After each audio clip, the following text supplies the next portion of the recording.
আসলে পরিশ্রম মানুষকে কতটা সফল করে সেটা তোমাকে দেখলেই বোঝা যায়। কি নাম আপনার? রুহি।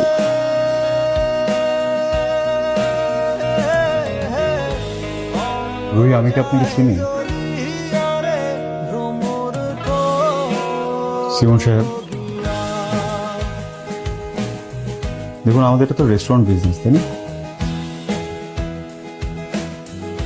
এমপ্লয়ীদের ম্যানার থাকাটা ইম্পর্টেন্ট।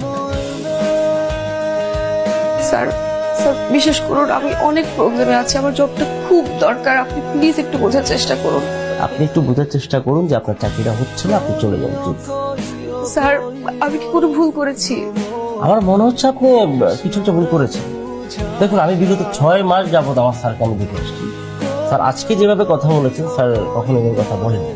প্লিজ আপনি আসুন প্লিজ। স্যার একটু কিছু করুন স্যার, প্লিজ একটু বোঝার চেষ্টা করুন স্যার, প্লিজ। আমি কিন্তু আপনাকে ভদ্রভাবে বলছি, আমি কিন্তু সিকিউরিটি রাখবো কিন্তু, প্লিজ। স্যার আমি সরি স্যার, আমার ভুল হয়ে গেছে, আমি অন্য কারোর সাথে আপনাকে মিলিয়ে ফেলেছি, আমি আপনাকে আসলে চিনতে পারিনি স্যার, আমি এটা কখনো করবো না স্যার, আমি সরি স্যার। আমার এই জবটা খুব দরকার স্যার, আমার বাসা ভাড়া, সেমিস্টার ফি সবকিছু বাকি, আমার হয়তো এই জবটা না পেলে আমার জীবনটাই থেমে যাবে স্যার, আমি কিছু করতে পারবো না, আমি জীবনে শুধু পড়াশোনাটাই করতে চেয়েছি, আর কিছু করতে চাই না, আমার দ্বারা কখনো খারাপ কিছু করা সম্ভব না স্যার, আমি কখনো খারাপ কিছু করিনি স্যার।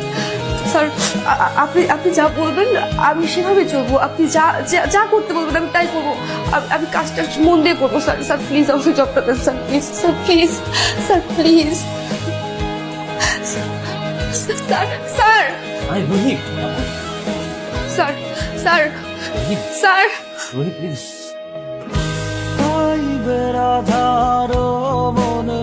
বলে শুনরে কাহালিয়া আমি ওনাকে আগে থেকে চিনি না, মানে উনি আমার ক্লাসমেট, আমরা একই ভার্সিটিতে পড়ি, একই ক্যাম্পাসে আছি, ওনার পড়াশোনায় গ্যাপ ছিল, এখন আমাদের সাথে কন্টিনিউ করছে। আর উনি যে আসলে এই রেস্টুরেন্টের মালিক এটা আমি জানতাম না। আমরাও আসলে জানতাম না। আর স্যার তো দেশের বাইরে ছিলেন, 6 মাস হয়েছে দেশে আসছেন। ওনার বাবার আরো অনেক বিজনেস আছে, সব কিছু এখন আমাদের স্যার, আমাদের হোটেল বিজনেস, তারপরে বাইং হাউস, এরকম আরো অনেকগুলো রেস্টুরেন্ট আছে, সবকিছু স্যারে দেখাশোনা করে। এই স্যার আসছে।